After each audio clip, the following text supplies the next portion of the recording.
Bien le bonjour. Et si je vous disais que la réussite ou non de votre perte de poids se jouait au moment de votre réveil? En réalité, ça se joue même plusieurs minutes, voire quelques heures avant même que vous ne posiez le pied par terre. En fait, les choix alimentaires que vous faites ou ne faites pas le matin peuvent influencer quelque chose dans votre corps qu'on appelle l'insuline. Et ça va directement booster ou non les résultats de votre perte de poids. Et c'est ce qu'on regarde aujourd'hui. Mais avant de commencer, je prends juste quelques petites secondes pour me présenter à celles et ceux qui ne me connaissent pas. Je m'appelle Jérémy Monet, je suis diététicien nutritionniste depuis plus de 10 ans et je suis titulaire d'un master en recherche en nutrition santé. Et je suis aussi le créateur de la méthode Nutriscope dont le but est de vous aider à perdre du poids sans que vous n'ayez à faire une croix sur votre vie sociale ou que vous n'ayez à passer 1 heure à cuisiner tous les soirs. Bien, commençons par se poser la question suivante. Pourquoi l'insuline est-elle l'une des clés principales, voire même la clé principale pour que vous perdiez du poids? Et commençons tout simplement par définir ce qu'est l'insuline. L'insuline, c'est une hormone fabriquée par un organe que vous avez dans le ventre, qu'on appelle le pancréas. Quand vous mangez des aliments qui contiennent du sucre, votre estomac va digérer ces aliments. En gros, vous allez les découper en tout petits morceaux, assez petits pour qu'ils puissent circuler dans votre sang. La quantité de sucre que vous avez dans le sang, vous la voyez quand vous faites une prise de sang, on appelle ça la glycémie. Ce sucre, il a 2 options, 2 destins possibles pour lui. Premièrement, il peut être utilisé comme du carburant. Donc, cette insuline va aller en quelque sorte, comme si c'était une clé, ouvrir les cellules de notre corps qui ont besoin d'énergie pour que le sucre y entre et fasse un travail de carburant. Au moment où je parle, par exemple, j'ai besoin de carburant dans ma mâchoire, dans mes bras qui bougent un tout petit peu et dans mon cerveau. Le deuxième destin du sucre, c'est que votre corps n'a pas besoin de ce carburant au moment précis où ce sucre circule dans votre sang. Donc, le corps va stocker ce sucre sous forme de gras. Dans ces 2 situations, le résultat est le même. La quantité de sucre que vous avez dans le sang a diminué. L'insuline est donc là pour faire diminuer la quantité de sucre que vous avez dans le sang, soit en le brûlant comme du carburant, soit en le stockant sous forme de gras. Dans votre journée, on veut éviter que vous ayez des pics de sucre. Si vous avez des pics de sucre, c'est-à-dire beaucoup de sucre, plus de sucre, beaucoup de sucre, plus de sucre, etc., ça veut dire que vous avez globalement une alimentation qui est un peu déséquilibrée et que vous n'avez pas des apports en sucre qui sont bien stables toute la journée. Si vous avez des pics de sucre dans la journée, donc des quantités de sucre qui ne sont pas stables, vous avez aussi des pics d'insuline, donc une insuline qui n'est pas stable. Le problème, c'est que c'est très important que votre niveau d'insuline soit stable. Premièrement, parce que c'est beaucoup plus facile dans cette situation pour le corps d'aller brûler du gras. Deuxièmement, parce qu'une insuline stable, c'est une quantité de sucre dans le sang qui est plus stable, donc une quantité de carburant qui est plus stable. Et donc, vous allez avoir moins de fringales sur la journée, moins d'envie de grignoter, moins de difficultés à vous concentrer, par exemple. Et puis troisièmement, avoir de l'insuline qui est plutôt stable, c'est une bonne façon de ne pas trop solliciter et donc de ne pas trop épuiser cet organe qu'est le pancréas qui fabrique l'insuline. Parce qu'un pancréas épuisé, c'est une maladie et c'est ce qu'on appelle du diabète. Le truc, c'est que même si nous sommes allongés, pendant la nuit aussi, les quantités de sucre et d'insuline vont varier un petit peu. En fait, pendant la nuit, vous vous réparez globalement, mais vous n'êtes pas mort ou pas morte finalement, même si vous êtes immobile. Et donc, il y a quand même des entrées et des sorties d'énergie assez importantes pour votre santé. Et ici, il y a quelque chose de très intéressant qui a été étudié dans l'étude scientifique que je vous remets juste là, et qu'on appelle le phénomène de l'aube. C'est quelque chose qui va se passer 2 à 3 heures avant que vous ouvriez les yeux, et il y a plusieurs processus qui vont se mettre en place. Premièrement, vous allez avoir un pic hormonal, une poussée d'hormones nécessaire pour que vous puissiez lever les fesses du lit. On va avoir beaucoup d'adrénaline, de cortisol ou encore d'hormones de croissance que votre corps va fabriquer pour vous préparer à votre réveil. Deuxièmement, le corps va avoir le réflexe de libérer du sucre que vous avez mis en réserve dans votre corps, par exemple dans les muscles ou dans le foie, afin que vous ayez du carburant qui circule dans votre sang, encore une fois, pour vous préparer à lever les fesses du lit quelques minutes, voire même quelques heures après. Et en fait, ça c'est normal, c'est ancré dans nos gènes, c'est un mécanisme de survie qui remonte à l'époque où nous n'avions pas encore tout ce confort moderne et où le but en fait c'était d'être préparé à être actif dès le réveil, pour aller chasser, pour aller cueillir, pour défendre le camp ou peu importe. Donc ce qu'il faut bien en garder en tête, c'est que quand vous ouvrez les yeux le matin, le corps est sur les starting blocks. Il est prêt à démarrer votre journée, l'insuline a été mise en place et c'est super important qu'à ce moment de la journée, vous mangiez bien équilibré. Et c'est là que malheureusement, j'observe en consultation depuis des années que beaucoup d'erreurs sont faites sur la première prise alimentaire de la journée, ce qui peut ruiner vos efforts pour perdre du poids. Bon, cette introduction étant faite, rentrons dans le concret. Quelle est cette erreur à éviter absolument?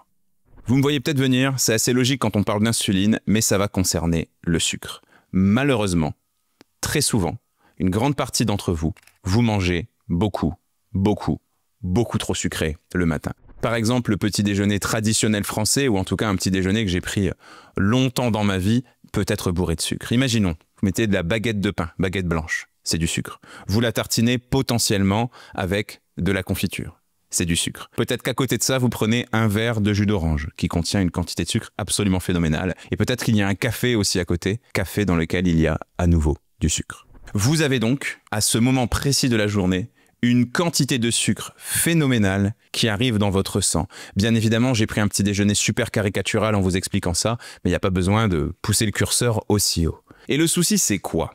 C'est que, comme vous allez monter très haut en sucre, votre corps va monter aussi très haut en insuline pour que vous utilisiez ce sucre. Peut-être d'ailleurs que vous en avez besoin de tout ce sucre. Parce que vous faites un métier assez physique, parce que vous avez besoin d'être très concentré dans la matinée. C'est peut-être pas là le problème. Le problème, il va se passer dans le milieu de la matinée. Parce que comme vous êtes monté très haut en sucre, donc en insuline, vous allez redescendre très bas, très brutalement. Parce que pour protéger notre santé, particulièrement nos artères, notre corps déteste qu'on ait trop de sucre dans le sang, déteste ce qu'on appelle l'hyperglycémie. Le problème, c'est qu'en descendant très bas, vous allez à nouveau manquer de sucre. Donc votre cerveau va à nouveau en réclamer. Donc vous allez vous retrouver dans une situation où vous n'allez plus avoir de carburant pour suivre les cours ou pour travailler et où votre cerveau va réclamer un grignotage parce qu'il veut à nouveau du sucre. Et là, vous comprenez un petit peu mieux peut-être cette logique de pic, de variation dont je vous parlais tout à l'heure, où vous ne faites que « j'ai beaucoup de sucre, j'en ai plus, j'en reveux, j'en ai beaucoup, j'en ai plus, etc. etc. etc. etc. » Et ça, c'est le meilleur moyen de ne jamais réussir à perdre du poids. Mais la bonne nouvelle, c'est que c'est loin d'être une fatalité et c'est quelque chose qu'on peut très facilement inverser si on fait les bons choix au petit déjeuner et c'est ce qu'on regarde tout de suite. Bon, premièrement, évitez les aliments qui contiennent beaucoup de sucre. Génial. On s'y attendait forcément. Qu'est-ce que je veux dire par là? Essayez de faire attention notamment au jus. Si vous mangez une pomme, vous allez avoir le jus d'une pomme, le sucre d'une pomme dans votre corps. Si vous faites un jus de pomme, il n'y a pas assez d'une pomme pour faire un verre satisfaisant. Donc vous allez avoir la quantité de sucre de 2 ou 3 pommes. Et en plus, vous n'avez pas les fibres, etc. qui sont très intéressantes, dont je vous reparle juste après. Donc essayez, si possible, de prendre des aliments dans la version la plus naturelle possible. Je dis naturelle, mais j'aurais pu aussi dire complète. Et d'ailleurs, dans cette logique, essayez de prendre des féculents qui sont les plus complets possibles. Du pain complet notamment, ou des pains à la farine complète qui s'appellent pas complets, viking, nordique, sportif, aux graines, peu importe. Mais ça, c'est déjà un excellent réflexe. Ici, en adoptant ce que je viens de vous expliquer, vous allez manger moins de sucre. On joue donc sur l'aspect quantitatif de votre petit déjeuner. Mais pour régler ce problème, il faut aussi qu'on joue sur l'aspect qualitatif. Et ici, ça tient en un principe assez facile. Le but n'est pas forcément que vous mangiez moins de sucre, le but c'est que vous ne mangiez pas que du sucre. Et je vous parlais d'aliments complets il y a quelques instants avec le pain complet, mais c'est aussi très important que vous fassiez des repas complets, donc des petits déjeuners complets. Ici, ça tient en plusieurs réflexes. Premièrement, mettez des fibres. Les fibres, ce sont des choses qu'on va retrouver dans les aliments d'origine végétale, particulièrement dans les fruits et dans les légumes. Si vous mangez salé le matin, peut-être que des petits légumes vont vous satisfaire, mais c'est quand même très rare, surtout en France. Donc souvent, la meilleure source de fibres qu'on peut mettre au petit déjeuner, c'est un fruit. Par contre, s'il vous plaît, un fruit entier et non pas un jus. Deuxièmement, il va vous falloir des protéines. Protéines végétales ou animales. Les protéines végétales, normalement, le matin, c'est un peu plus compliqué, un pois chiche, houmous, etc. C'est pas trop dans nos habitudes. Au niveau des protéines animales, par contre, on peut avoir deux options, sucrées ou salées, je dirais. Si vous êtes sur du salé, on a les œufs, on a le jambon, on a le poulet, on a le saumon, bref, vous connaissez très bien tout ça. Et si on est plutôt sur du sucré, on peut utiliser des laitages fermentés. Je pense à un fromage blanc, des petits suisses, un yaourt grec ou encore du skyr, par exemple. Et enfin, troisièmement, mettez du bon gras. Un avocat, par exemple, ou plutôt un demi-avocat si vous mangez plutôt salé. On va aussi retrouver du bon gras dans le saumon dont je vous parlais juste avant. Il peut aussi peut-être y avoir une huile de qualité qui peut être utilisée pour une cuisson, par exemple un peu d'huile d'olive. Mais quelque chose que j'aime beaucoup conseiller à mes patients, c'est vraiment la famille d'aliments excellente pour avoir du bon gras le matin, c'est les fruits à coque, les noix, les noisettes, les amandes, les pistaches, etc.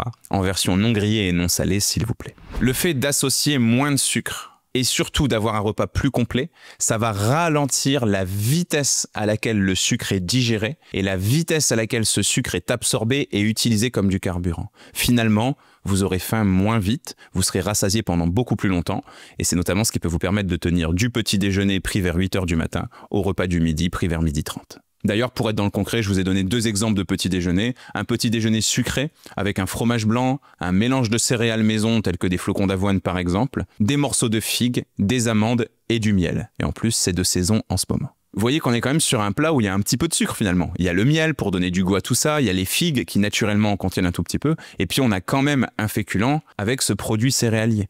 Donc le but, c'est pas de faire une croix sur le sucre, qui est un carburant, et d'en manger moins, et encore une fois, de ne pas manger que ça. Si on est sur un modèle salé, on pourrait mettre des tranches de pain de seigle avec des œufs brouillés, 2 ou 3 selon votre profil et votre appétit, quelques champignons persillés à côté et des noix qu'on viendrait concasser sur tout ça. C'est très cliché, c'est vraiment très en rupture si vous n'avez jamais mangé salé, mais c'est un bon exemple de ce qui pourrait vous permettre de bien tenir toute la matinée. Bon, maintenant qu'on a vu un peu cette logique de complémentarité, de puzzle qu'il faut construire, c'est bien, mais sachez qu'on peut avoir une approche un peu plus simpliste grâce à des astuces toutes simples, et c'est ce qu'on regarde tout de suite. La première astuce, c'est au réveil, d'utiliser déjà le sucre qui circule naturellement dans votre sang suite au phénomène de l'aube dont je vous ai parlé tout à l'heure. Et en fait, comment est-ce qu'on fait ça? C'est peut-être de ne pas manger tout de suite une fois que vous ouvrez les yeux. La littérature scientifique nous dirait d'attendre à peu près 30 minutes. Ici, vous pouvez vous bouger un tout petit peu, prendre le temps de vous réveiller par exemple, en vous promenant un tout petit peu, en allant dehors, en méditant, en respirant, en étant dans le calme. Bref, prenez un petit peu de temps pour vous. Évitez de vous jeter sur l'écran de votre smartphone. Vous pouvez aussi préparer vos affaires, cuisiner le petit déjeuner sans forcément le consommer. Bref, ne vous jetez pas forcément sur la nourriture dès que vous ouvrez les yeux et surtout, écoutez votre appétit. La deuxième astuce, c'est de bien soigner le dîner. Bah ouais, parce que là, on vous parle du repas que vous prenez juste après vous être réveillé, mais le repas que vous prenez juste avant, donc votre dîner, a un impact direct sur la version de vous-même, on va dire, que vous allez être quand vous ouvrez les yeux. Ici, le conseil que je vais vous donner, moi, c'est d'essayer de faire des repas qui sont pas trop sucrés le soir. Alors, je vais pas forcément être dans le cliché de vous dire les féculents sont interdits le soir. Écoutez votre appétit, hein, bien évidemment, puis tout dépend de vos besoins en tant que personne. Mais si vous pouvez limiter le sucre, faites-le. Par exemple, si vous aimez bien en dessert prendre un fromage blanc et je sais pas moi, une banane, je préférerais que vous mangiez la banane le midi et que le soir soit plutôt le fromage blanc. Comme ça, on a un peu plus de sucre le midi, un peu plus de protéines le soir. Ça, c'est important pour le réveil, mais c'est aussi important pour la qualité de votre sommeil. Si votre ventre passe sa nuit à digérer, et particulièrement à digérer du sucre, bah vous allez quand même avoir un sommeil un peu plus perturbé, de moins bonne qualité, donc vous allez vous réveiller fatigué. Si vous êtes réveillé fatigué, c'est que vous manquez d'énergie. L'une des deux sources d'énergie, c'est le sommeil, mais l'autre, c'est le sucre. Donc vous voyez que vous réveiller fatigué peut aussi augmenter vos besoins de sucre. Donc on est dans un cercle vicieux là qu'il faut vite inverser si possible. Et puis la troisième astuce, c'est de faire un petit peu attention à votre équilibre hormonal et particulièrement à votre cortisol. Le cortisol, c'est l'hormone du stress, c'est l'hormone de l'urgence. C'est normal qu'au réveil, votre corps en fabrique, sinon, comme je vous disais, vous lèveriez jamais les fesses du lit. Mais, selon les habitudes que vous allez avoir dès que vous ouvrez les yeux, votre corps peut plus ou moins continuer à en fabriquer ou pas. Donc, quelque chose à faire, c'est de prendre le temps de bien vous réveiller. Attention, on sort son ouverture d'état d'esprit pour les quelques secondes et quelques minutes qui viennent maintenant. Vous me connaissez, je suis un rat de laboratoire, j'aime la science prouvée, j'aime les choses qui sont carrées. Mais malgré tout, j'ai une approche quand même assez holistique de la santé, c'est-à-dire assez généraliste de la santé, et il y a certaines choses un peu moins facilement explicables par la science, ou un peu plus originales par rapport à ce que vous avez entendu durant toutes ces années, qui fonctionnent quand même très très bien. La première chose quand vous ouvrez les yeux, c'est de prendre le temps de vous reconnecter avec votre environnement, je dirais. Donc si possible, dans les 10, 15, voire 30, mais c'est compliqué, premières minutes de la journée, du calme. Et quand je vous parle de calme, c'est même du calme sonore. Essayez de rester un petit peu dans le silence. Attention aux lumières qui sont trop vives. Attention à ne pas vous jeter sur l'écran de votre téléphone portable et de regarder les emails, les notifications ou le nombre de likes que vous avez eu sur la photo que vous avez mis hier soir sur Instagram. Prenez votre temps pour ça. Si vous poussez la chose vraiment dans un extrême, et c'est personnellement ce que je fais tous les matins, même si je peux comprendre que c'est pas facile à mettre en place pour tous les foyers français, c'est de faire des exercices de respiration. Moi, quand j'ouvre les yeux tous les matins, je fais 11 minutes d'une méthode qu'on appelle Wim Hof et 6 minutes de méditation. Ça prend un petit peu de temps, mais ça me fait vraiment un grand bien.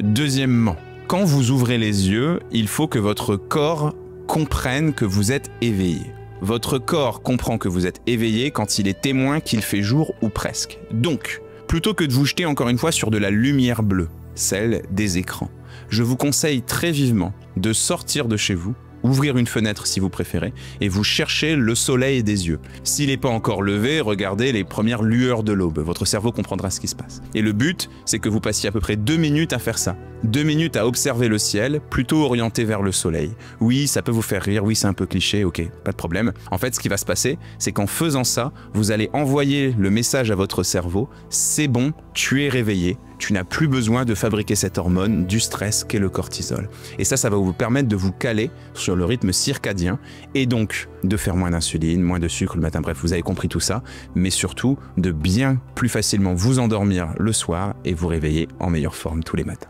Et enfin, troisième astuce ici, ce serait de bouger un tout petit peu au réveil. Vous pouvez faire un petit peu de yoga en faisant une salutation du soleil, vous pouvez faire quelques sauts, quelques étirements, vous pouvez aller marcher, vous pouvez sortir le chien. 5, 10, 15 minutes, ça fonctionne bien. Moi, je dirais qu'une routine parfaite le matin, ce serait vous réveillez dans le calme, dans le noir, dans le silence ou presque.